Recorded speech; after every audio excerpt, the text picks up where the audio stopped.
Hi everybody, my name is Ella Shelby. Welcome to my channel, Para Intelligence. Today we're going to be talking about commodities, and I am joined by Mark, the expert in this field. So hello, Mark. Hello there. How you doing, Ella? I've got 30 years financial services industry experience, which is centered around financial products and commodities, etc. And here today, Ella has asked me to ask her some power intelligence questions centered around commodity trading products and where they're headed. So, without much further ado, um, firstly, Ella, gold. Gold is rare. Gold is mainly sourced from China, Russia, and Australia. Ella, you predicted on the 13th of December 2024 that gold would do well in 2025. It has gone up by 8.84% since the beginning of 2025. What will happen with gold for the next 10 months? I feel it's going to continue to go up. It may plateau and come down for a very short time, but then it will just go sky high again, as far as 3,000 per ounce. So that's 6% higher roughly for the whole year. So it's definitely worth it. Okay, well, heard it here, folks. So that's brilliant news, Ella. Second question about silver. Um, Silver is considered a safe investment. Silver is used in industries like solar panels, making it vulnerable to economic downturns. Taking this into consideration, what do you see for silver in 2025? Yeah, I feel that even though silver is vital for other industries like dentistry and technology, I feel that there's a lot of volatility with this particular stock.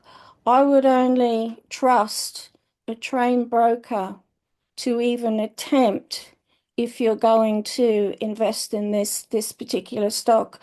It can go up sharply and down sharply very, very quickly. Okay, great, Ella. Thank you. So it sounds like you need to use a specialist if you want to trade silver compared to gold. Yeah, definitely. 100%. Yeah, 100%. cool. Okay, Okay. Right. excellent. Hey, Ella, that's good to know about silver then. Okay, so on to crude oil, another well used and well traded commodity. Um, Background on it is it can be used for petrochemicals, production of textiles, production of fertilizers, production of steel, used in lubricants, and also for making plastics. With the increase of green energy, Ella, what do you see for crude oil in the foreseeable future? Yeah, green oil is very expensive, and it's quite challenging with the economic conditions. Like in this particular country, it's just skyrocketed all this green energy, and we're paying more than our counterparts like in America, which I see lasting for about 5 years. I believe crude oil will maintain its price. Also, Okay, with Trump, drill baby drill, other countries will follow. I do see this happening in the United Kingdom at the next general election. The next government that's elected will change the rules. okay, so that's a good summary, Ella. So it sounds like crude oil is here to stay for the time being, as opposed to sort of the use of green energy, which, like you say, is quite expensive because it's in its sort of infancy, etc. And so it's got a time to go for it refining, I suppose. So that's good to know. So crude oil is here to stay. Hey, Ella. So moving on to natural gas. Natural gas is rarer and more expensive than crude oil, with colder weather increasing demand and prices. As green energy becomes more popular, may the demand for natural gas change? Well, I did see a dip this month in March, and it'll be quite sharp. This is a stock again for the experienced broker due to the sharp downturn and sudden uprise. The stock must be filled and solid with a matter of hours during the surge. Did that make sense? Yeah, yeah, it sounds like there's a bit of volatility there with the natural gas, and like you say, with the silver, um, you need an experienced broker or someone with some good knowledge on it to trade it for you, or for the markets to trade it themselves. Um, with regard to natural gas, especially it's coming up shortly in March, so that's good Mhm. to know. Yes, yes. Okay, good to know about the old natural gas, Ella. Fifth question, copper.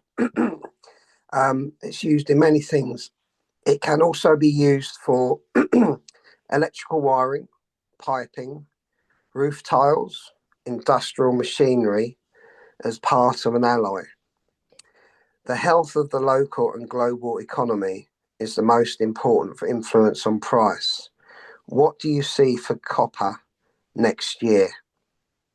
I feel for copper, it's going to be steady, but it's going to continue to rise and rise and rise in 2025.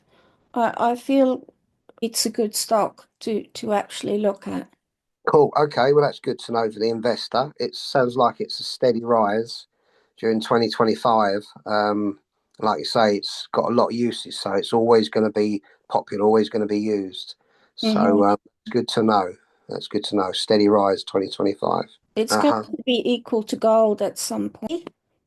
Hey, Ella. So that's good to know on the copper. Steady rises there for 2025. Okay. So sixth question is coffee. So this is an everyday use and getting more popular by the year. Um, So, is one of the most volatile agricultural commodities on this list of commodities. Um, the major producers of coffee are Brazil, Vietnam, Colombia, Indonesia, and Ethiopia. Numerous factors affect the price of Coffee. Turmoil in producing countries, weather impacts on coffee crops, transportation costs linked to oil prices, particular in particular the US dollar exchange rate.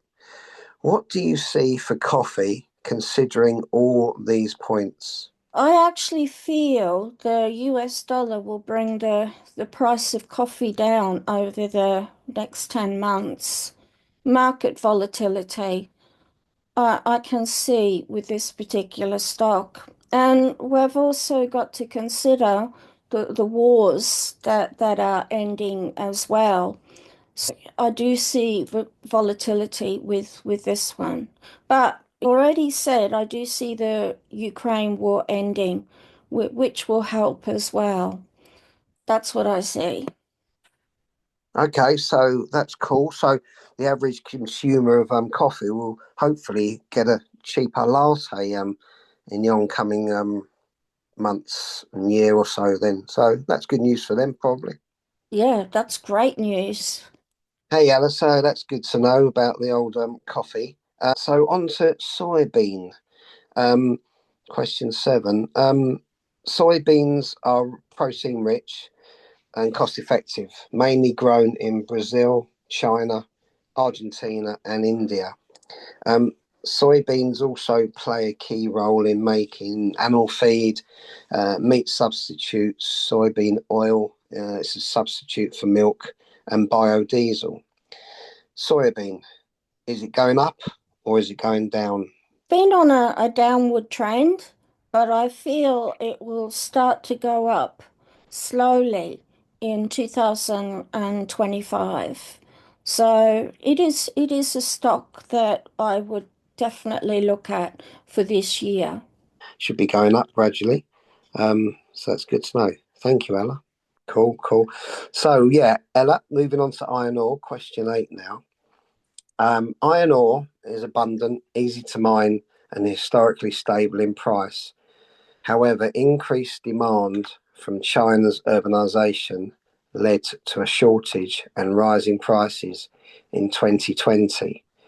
Iron ore has a wide range of uses: cast iron, steel production, magnets, industrial catalysts. Taking this into consideration, what is next for iron ore? I feel iron ore is on an upward trend. It's a stable stock, but I'm really sad to actually say this. If there is any war that does kick off in the world, the price will go up very, very quickly.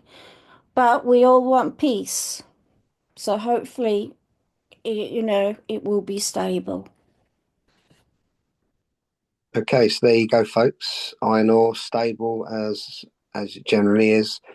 It's if any wars do kick off, then obviously the price will shoot up because there'll be a big demand for it. Okay, so question 9, steel, which obviously is used by lots of things.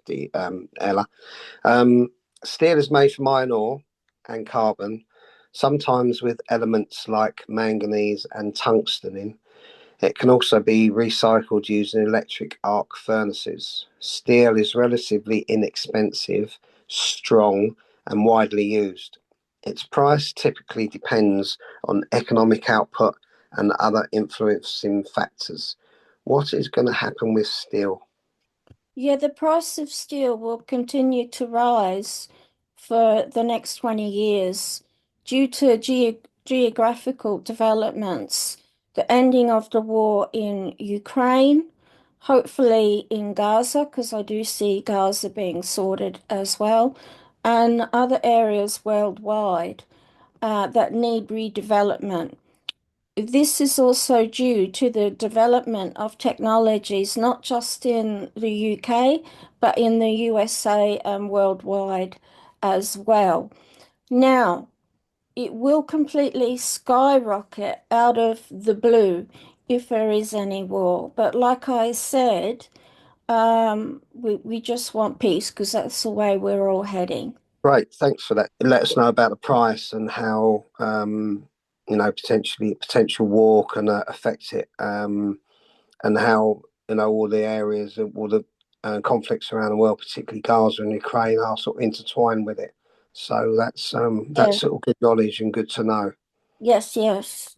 And we must put out good thoughts for Iran as well. We don't want anything kicking off there. Yeah, no, that's a good point. Yeah, if we're going to get peace in all the other conflicts, then Mm. please let's hope Iran doesn't decide it wants to kick off. Hey, yeah, it's great to know about steel and good to know about the conflicts. Hopefully.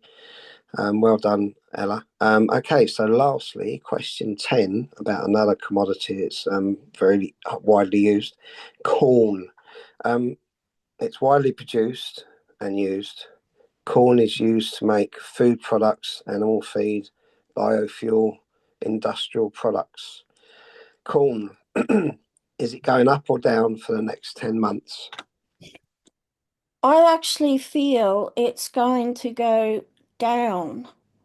That's all I'm getting. I can't sort of see anything clear and positive with corn. It just feels like it's going down. Okay, well, that's good to know for the investor. So, the investor takes your advice, then if they take a short position, then they can watch it gradually go down and cash in. So Yes, that's good. yes, yes.